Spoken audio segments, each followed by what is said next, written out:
Good morning, everyone. Dr. Kush here. Another morning of morning study with the essence of success with Earl Nightingale. Today, the passage is, it's not the destination. So the person who knows what he wants, knows what he must become, and he then fixes his attention on the preparation and development of himself. I read the great Greek poem by Constantine Cavafy, titled Ithaca, and in it we're reminded that it is the voyage and the adventure on the way that count, not the arrival itself. Cervantes said the same thing. This seems to be a most difficult truth to understand. This is not to say that a person's goal in life is unimportant. On the contrary, it's vital. For without a goal, a distant destination, we would not begin the trip at all. Instead, we'd run around in circles, endlessly following the shoreline around and around our tiny island.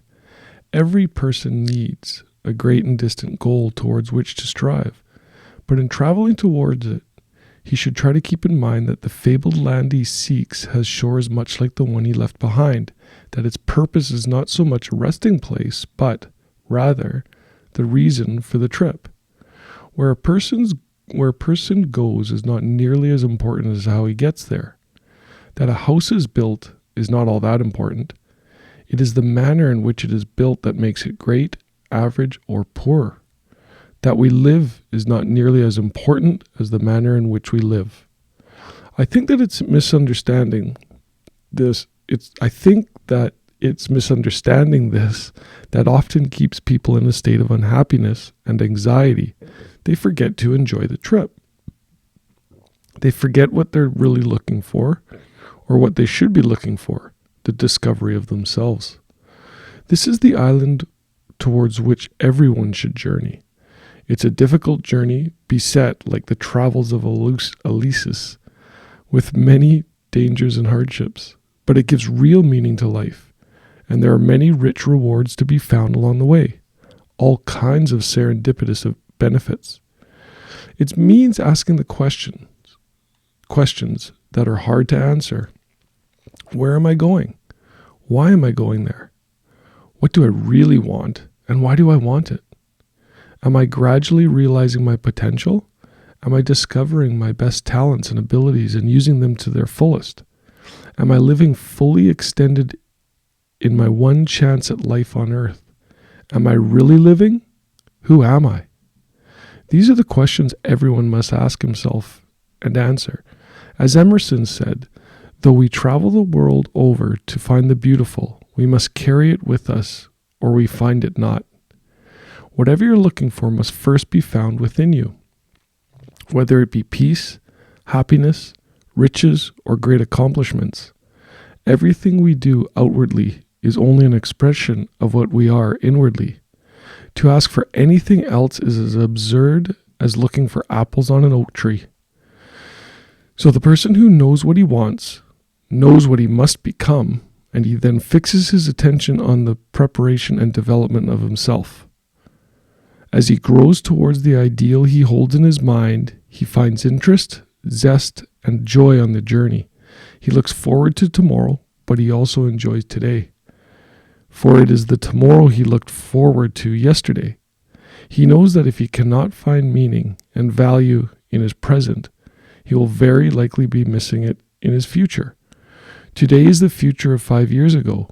Are you enjoying it as much as you thought you would? Have you progressed to the point you wanted then to reach? These are the questions that make us think. Man, totally full of stuff again today. Again, it's the questions that, like he said, makes us think. But ask yourself those questions, like 5 years ago, you were thinking about something. Did you reach what you were thinking about? Did you, are you excited about today as you were 5 years ago when you were thinking ahead to that? Another point that I love is how he says that you have to see it in your mind before you can have it in reality. By when he said, the person that can feel it first inside, right? That's the only way you'll ever realize something on the outside, is when you first have it on the inside. So, remember that you have to live from that feeling of the wish fulfilled all the time. So always keep your goal in mind. Always live from that place, or live as if that goal is already being appreciated. I think it's important to repeat the questions that he was saying a little earlier. He's like, when we're in this life, we have to ask these questions. Where am I going? So where's your goal? What is your goal the next 5 years, the next 10 years, the next 15 years, your ultimate life goal? Why am I going there? What's the why behind the goal? That's the important thing. That's the thing that gives you the desire. What do I really want, and why do I want it? Am I gradually realizing my potential? Are you always moving towards your greatest ideal? That's the definition of success, progressing to a worthy ideal. Am I discovering my best talents and abilities and using them to their fullest? Are you using your talents in your job now or in your life so that you can, go after what you love to do? Am I living fully extended in my one chance at life on earth? That's the one that got me and really, pushed me towards looking at my life and finding out if this is what I really want. And if I go this way, am I going to realize my dream life? That was the realization I took to change. Am I really living? And then my favorite, who am I? The who am I really gave me purpose, helped me look deep within myself and find out exactly what I want, why I'm here, what excites me, and what my future should be like. So, as in Joe Dispenza's words, I think it's, are you living from a memory of the past or a vision of the future?